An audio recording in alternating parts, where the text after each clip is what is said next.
നമസ്കാരം. നാട്ടുവാർത്തയിലേക്ക് സ്വാഗതം. VD. Satheesan കണ്ടകശനിയാണെന്ന BJP. സംസ്ഥാന അധ്യക്ഷൻ കെ. സുരേന്ദ്രന്റെ പരിഹാസത്തിന് അതേ നാണയത്തിൽ മറുപടിയുമായി പ്രതിപക്ഷ നേതാവ് വി.ഡി. സതീശൻ.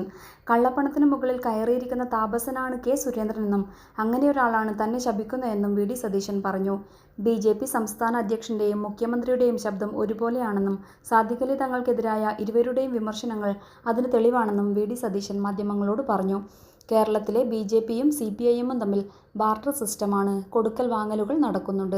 ബി.ജെ.പിയെ സന്തോഷിപ്പിക്കാൻ വേണ്ടി മാത്രമാണ് മുഖ്യമന്ത്രി ഇതൊക്കെ പറയുന്നതെന്നും വി.ഡി. സതീശൻ മാധ്യമങ്ങളോട് പറഞ്ഞു. പാലക്കാട് ഉപതെരഞ്ഞെടുപ്പ് സംസ്ഥാന സർക്കാരിന്റെ വിലയിരുത്തലാകുമെന്ന് പറയാൻ എൽ.ഡി.എഫിന് ധൈര്യമുണ്ടോ എന്ന് വി.ഡി. സതീശൻ വെല്ലുവിളിച്ചു. ഇത് പ്രതിപക്ഷത്തിന്റെ വിലയിരുത്തലാകുമെന്ന് താൻ ധൈര്യത്തോടെ പറയാൻ തയ്യാറാണ്. ഇത് സർക്കാരിന് പറയാമോ എന്ന് താൻ പരസ്യമായി വെല്ലുവിളിക്കുന്നു. സംസ്ഥാനം രൂക്ഷമായ ധനപ്രതിസന്ധിയിലാണെന്നും കെ.എസ്.ആർ.ടി.സിയും സപ്ലൈകോയും ഉൾപ്പെടെയുള്ള പൊതുമേഖലാ സ്ഥാപനങ്ങൾ തകർച്ചയുടെ വക്കിലാണെന്നും വി.ഡി. സതീശൻ കൂട്ടിച്ചേർത്തു. News desk നാട്ടുവാർത്ത.